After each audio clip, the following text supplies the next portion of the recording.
BNP আর জামাতের শিবিরের কত গুণ।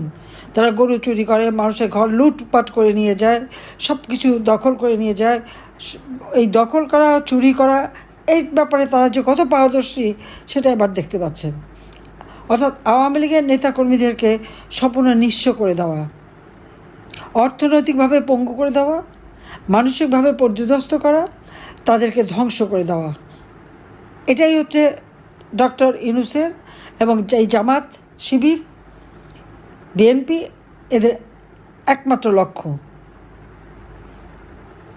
ইউনূস যখন সরকার আসে তখনই সে এক টিম তৈরি করে ইউনূস সেন্টারে, তার মেটিকুলাস ডিজাইনের অংশ হিসেবে চক্রান্ত করে সে ক্ষমতা দখল করে। আর এই ক্ষমতা দখল করে সেখান থেকে তার এই মেটিকুলাস ডিজাইনের অংশ হিসেবে এই যে এক একটা টিম তৈরি করে, 80 জনের টিম, 60 জনের টিম, 40 জনের টিম, সারা বাংলাদেশ থেকে তথ্য নেয় আওয়ামী লীগের নেতাকর্মী কে কোথায় আছে, কে জনপ্রিয়, অতীতে কে ছিল, ভবিষ্যতে কে ছিল, তাদের আত্মীয় পরিবার পরিজন বা বিত্তশালী কারা তাদের সমর্থন করে এখন ওইভাবে তারা নির্যাতন চালিয়ে যাচ্ছে। হিন্দু সম্প্রদায়ের উপর অকথ্য অত্যাচার, আমাদের ক্ষুদ্র নৃগোষ্ঠী আছে তাদের উপর অত্যাচার। খাগড়াছড়িতে পর্যন্ত কিভাবে একটা 14 বছর মেয়ে রেপ করলো, সেই যে রেপ করলো তাকে গ্রেপ্তার না করে সেখানকার মানুষের উপর গুলি চালালো। কনসার্টের স্লোগান জয় বাংলা উঠলো কেন, সেখানে গুলি করে ছাত্র হত্যা। শ্রমিকরা আন্দোলন করতে গেলে তাদেরকে গুলি করে হত্যা। গোপালগঞ্জে হুকুম দিয়ে, গালি দিয়ে হুকুম দিচ্ছে গুলি কর, সরাসরি গুলি কর। ইউনূস নির্দেশ দিয়েছে। আর তার একজন আছেন ওয়াকার সাহেব, সেও পাঠিয়ে দিল তার সেনাবাহিনী।